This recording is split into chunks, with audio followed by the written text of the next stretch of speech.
my first Book of Enchantments video in a long time. I started a playlist just for this book because I'm sure this will not be my only Book of Enchantments. I'm sure another one will be coming about. So I was I kind of was out of my element with this, looking for pieces that contrasted but also went together. And I'm sorry about the glare on that page on the left. You just can't avoid it with magazines. I'm just sorry you have to look at it. Just turn the brightness down on your device or something. But yeah, a lot of these pages in this book are already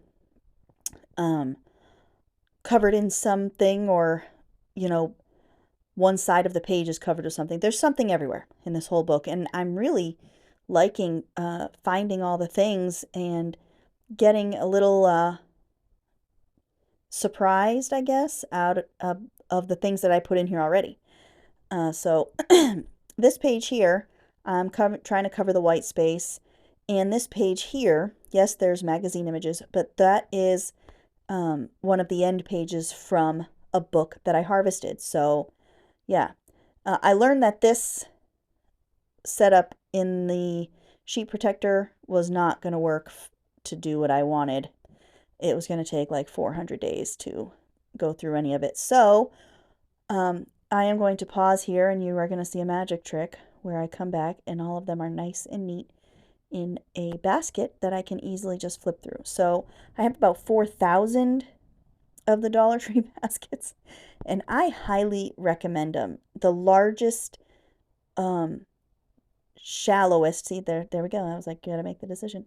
The largest ones that are the most shallow seem to work the best.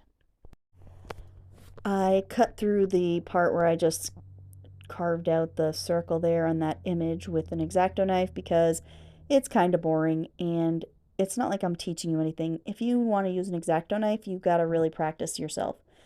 This is out of frame. I'm sorry. I don't realize it because the book takes right there, that I guess I just don't realize when it does that. But I don't usually cut things with an X-Acto knife. And something I've been doing a little bit more of, it's almost like I am creating with intention. It's the best way I could describe it. I just don't know how else to describe it. I'm creating with a purpose. I'm not just throwing down glue and marks all willy-nilly. I have a vision, and I have a message that I'm trying to put out there with whatever it is that I'm gluing or painting or coloring. It's like I'm creating with intention. It's intentional art, I guess. That's the only word I can think of that is what I feel. But that's the basket there from Dollar Tree. A lot of you are familiar with them. Some of you are not.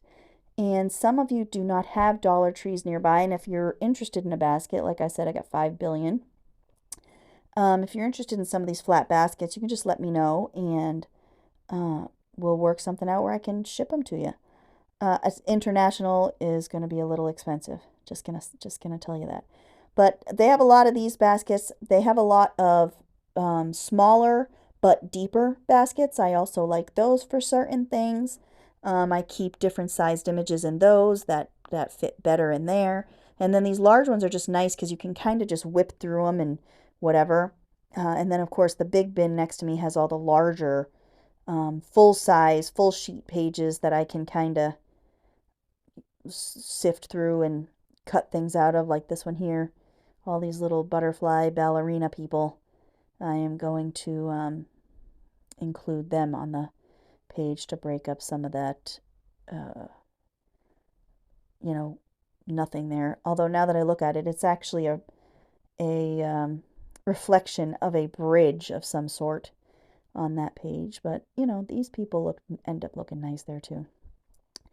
And the baskets are, like I said, they're very good for sifting through. They're good for organizing things, and they're good for storage because they stack nicely inside of each other. Now, Dollar Tree has them, but I have also seen similar ones at stores like Ollie's or anywhere that Walmart probably has like a set of baskets that are nested in each other, kind of, that are meant for like kitchen organization or whatever. You could probably get a nice one in a set like that. Check your big box stores near you that sell organizational and storage items. You might be able to find something similar, or you can even create one with an Amazon box and just cut the flaps off or the sides off that you don't want. Make it at whatever size you want. Because I know you have an Amazon box laying around somewhere. I just know it. Don't ask me how. Okay? I know I have Amazon boxes laying around everywhere. It's supposed to rain this weekend, and one of the things we're going to do is burn boxes.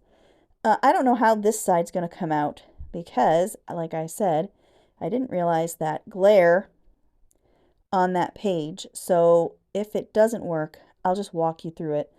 The ad is for a toilet, and I know a lot of you people have seen this ad where it looks like a Cleopatra, and there are guards and people dressed up in Roman style clothing for whatever reason. I guess they needed a Kohler toilet back then. And then this woman here is an image I've had forever, and her face is that of like a nature scene, is her actual face. And then I put create a mood to cover the words that are on the ad. So yeah, that is my in-depth process to hiding let words or add, mumbo jumbo on a page, is to cover it with other words. I know that's tricky. You can even cover it with an image. An image. But you never know. I might go back and change something on that page. I might change someone's head or whatever. Who knows? Who knows what I'm going to do? So yeah, this here is again part of the in-depth process of covering up something that I don't want to see. So what I do for art, and what a lot of my followers do, my subscribers, is they take books and magazines and they tear them apart, and then they switch things around to create a book or a magazine full of content that interests them. Whether it be images, whether it be artwork, whether it be words. We like to take visual items and combine them with other visual things to make some beautiful visual porn for our little eyeballs to enjoy.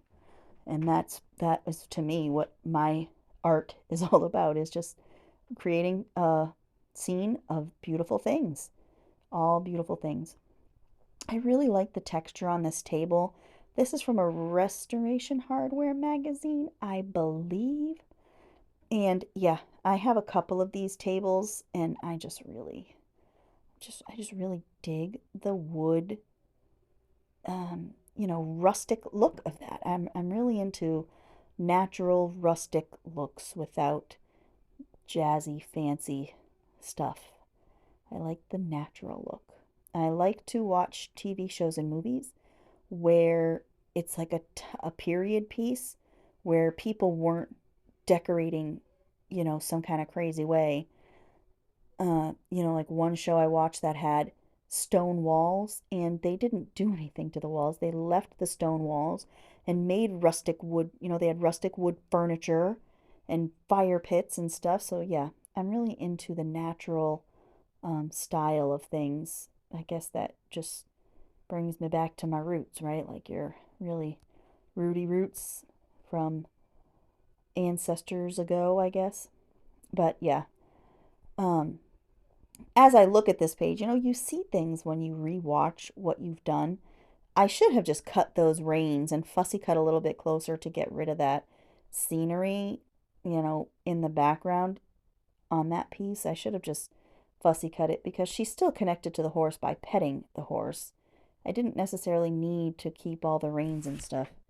But hindsight's 2020, and if you don't like something, you just go and you cover it up. It's as easy as that. But I still like it, and this is for my enchantment journal, because there's something enchanting, I think, about horses. I don't know if it's the unicorn factor or whatever, but they're just majestic. I think they're majestic creatures. I don't have any desire to own a horse. My neighbors have horses that I get to enjoy watching, but I personally don't have interest in owning a horse. I just like to look at them. I think they're beautiful. I have a couple cats and a couple chickens and a bird named Mr. Tweets who hates us with a passion. He's definitely conspiring against us. Every day he beats up his plastic cup, which is supposed to be a water cup, but he just beats the crap out of it so that all the water comes out. And I know that he's imagining that that water cup is our heads that he is smashing into the floor of his cage. I just know it. I am going to attempt this summer. One of my goals is to try and create a truce with Mr. Tweets and see if we can find some kind of common grounds where he might like us. Maybe I'll try bribery or threatening his life. It might work. You just never know. So, yeah, I will keep you updated on Mr. Tweets and my progress with him.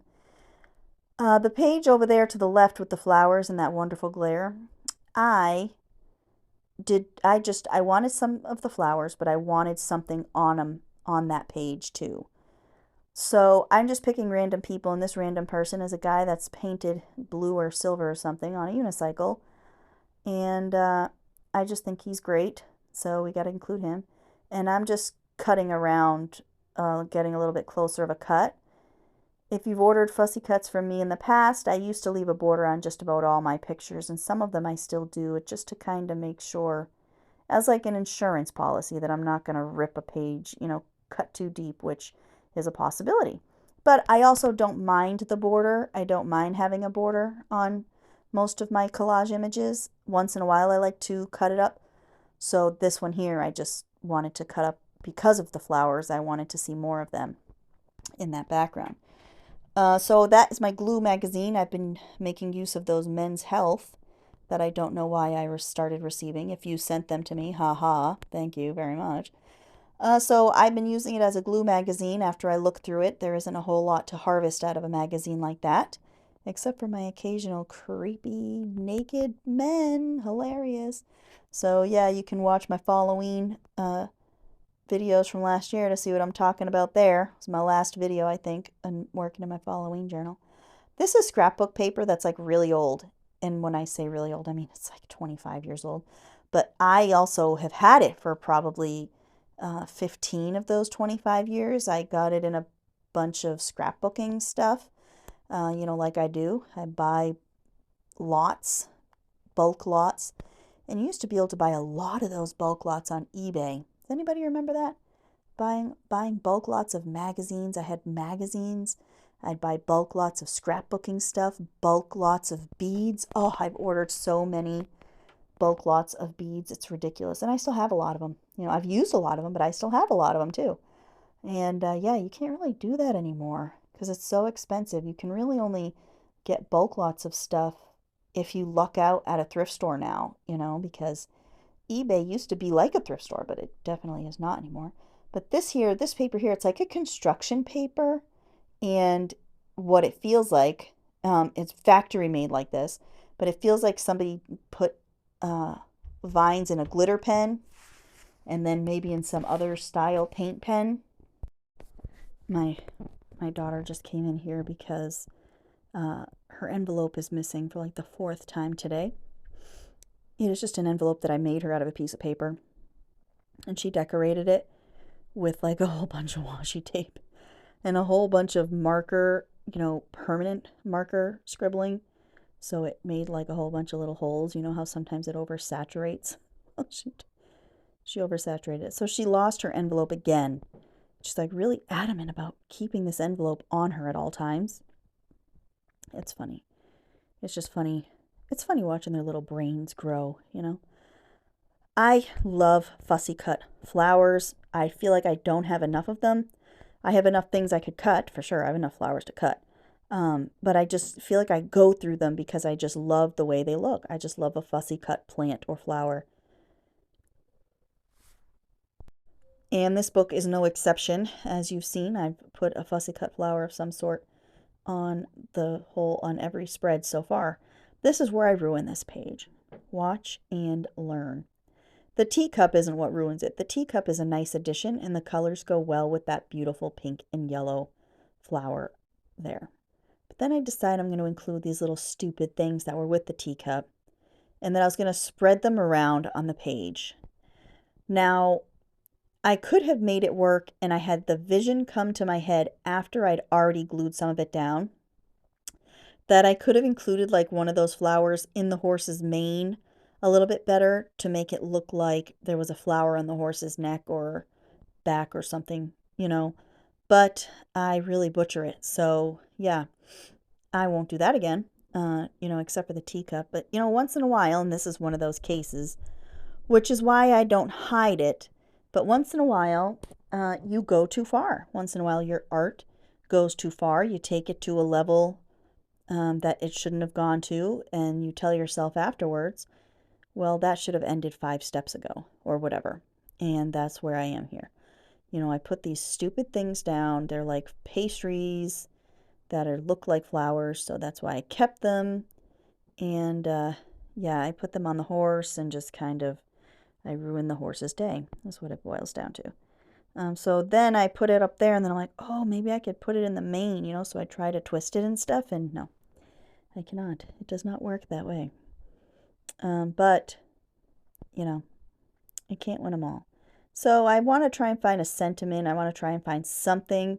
And I choose one of these quotes. I don't know if they came out of a Traveler's magazine or like a Garden and Gun magazine or something. And they used to have these pictures with these great quotes. Like this one says, away. I can't read the rest of the words. I don't remember. This was a week ago now. I can't remember what it said. Is a place you can connect with nature and each other. There, can you believe I just read that? While I was cutting that? So, yeah, there's quotes that are similar to that, you know. Away is a beach with a banana, blah, blah, blah. So they had a lot of things, and I cut, I think, all of them out that I came across, and I got that magazine for a good 2 years, 2 or 3 years. So, yeah, and some of them I kept the whole page that are really pretty pages, but a lot of them I just kept the words because I tell myself every time I have enough full page crap. So unless I'm 100% sure I have a purpose, I gotta chill with the full page stuff. But, you know, I can always go back and fix this. I can always go back and change something. I can go back and do something to that horse and make it look less like I glued a bunch of stuff on it with my eyes closed or whatever. Yeah, you know, I don't know what I would do, but I would try and figure something out, I guess. So yeah, I guess this spread here isn't like, you know, one of the greatest, but you have to, I'm just going to show you that I'm a human and not everything is perfectly, amazingly wonderful. I'm really digging going through and seeing all these pictures that I forget I owned. Oh, look, another fussy cut flower, but then I switched to this instead. You know, that I forgot that I owned, that I forgot that I put in a place. So, yeah, you know, it's just trying to keep up with the inspiration that I'm getting from this book, going through the beginnings of it, because I put it down and I haven't picked it back up in a while. The first time I really played in it on video is in my playlist, and it was one time, and it was during a live stream, I guess. I don't even remember. Like, I remember playing in it on video, but I don't remember it being a live stream. And I went through my videos, and I don't have any other videos on this. There I go yawning, y'all, making me yawn again. But I've been really trying to be good about gluing on top of a magazine so I don't get everything all sticky icky, because I tend to do that, and then you gotta peel pages apart, and you can ruin things that way. But I really like this girl with the little bee, you know, and she's out of focus and the bee is in focus. And I totally altered this page to make it look awesome. So be ready for the awesome, because I play in ways that I don't usually play, and it's really been freeing in my artistic endeavors. And if you follow me on Instagram, I made a reel about it. Or I didn't make a reel, I'm sorry. I posted a series of pictures about it. So yeah, you can check out my pictures of the doodles I've recently done, which is something I don't normally do. And I've really been getting into it lately, and I've really been enjoying the process. And I watch myself, like even in the course of a few minutes, I watch my techniques and the skill level change in just a few pictures, that I draw. I was been working on the little fairy faces like Janet Nash made a few weeks back. She made little scrappy fairies, and so I've been kind of doodling that, and I'm really liking how it's coming out. So this is something I don't do a lot. I'm embellishing this image with a pen. Is it that I don't like to embellish? No, I think embellishing is a lot of fun. I really enjoy embellishing. But I feel like I don't have the time, or that I don't have the skill or whatever. And now I'm just I'm just going with it now, because I'm just going to waste, I'm just going to waste my time by not learning the things I want to learn. So if I can say that I improved on my skill of drawing and embellishing with pen and doodling and sketching a little bit, if I can improve that skill this year, I will be really happy with myself and the place I'm at, because last year was sewing. I got myself really familiar with my sewing machine. So this year maybe it'll be drawing, and I'll get myself really familiar with markers and pens. I don't know why I put this here, just using up space. Like I said, I can cover it up. I can add to it, whatever. This is just a little plant with pretty yellowing flowers on it. And I'm just using it up. I'm just using it up in this book. I'm kind of using this as like a practice run, like a free art. You know how writers get their juices going by doing a free write for so many minutes? Well, this is like a free art, so that I can go later on different pages that I might want to create a scene or a little something different. I can go to those pages and do that with ease, because I spent these pages practicing. So you do have to have some good and some bad with the pieces that you make, I think, and the art journals that you have. I think that's just part of the growing, and these art journals are a place for us to grow in. So my book of enchantments is going to help me grow in an enchanting sort of way. And I like this quote, and I like that both of those underwater pictures kind of look like there's light. The one on the left definitely looks like there's light coming in, and the one on the right looks like it could be in a place where light could come in, I guess. So yeah, I really like how this came out, and this is another one that I kind of play with the pen a little bit. So yeah, this is the last page. This is the last spread that I do. And I think I have more of the woman on the left there with the hook. I think I have more of those images, so I have more ways that I could play with that image. And I don't know, I haven't watched the quality of this video beforehand, if you can see how much I do with the white pen, but I haven't seen what you could do on the video, if you could see it on the video. But trust me, in person, the pen that I'm about to use and embellish with, it's really nice and visible where it needs to be, and it brings something just whimsical and bright to the page. I'm really liking the white pen business. Excuse me. Again, it's something that I didn't play with much before. That one just snuck up on me, a little tickle there. So yeah, I'm getting into it. The pen I'm using is one I got from that woman I got all that craft stuff from, and I'm not liking it too much. I'm going to try the Jelly Roll white pen, I think. This pen does okay, but it skips a lot on magazine paper, and I don't really, kind of makes me, kind of aggravates me, because I'm being overly cautious with it anyway, you know, so I don't know. But I outline the hook, which comes out really nice. It really brightens it up, like, you know, and brings the hook more into focus so that you kind of look at things in a couple of different ways, I guess is the best way to put it. But I really like how the white looks like around her little arm there and down by her legs, and it's a good contrast color, I think, for this little mermaid lady thing that's chilling on that hook, just dying to be someone's dinner because she's on a fishing hook. Get it? She's like, yeah, cook me on a grill. And then I outline Mr. Turtle, because who wouldn't outline a turtle? Come on now. I love turtles.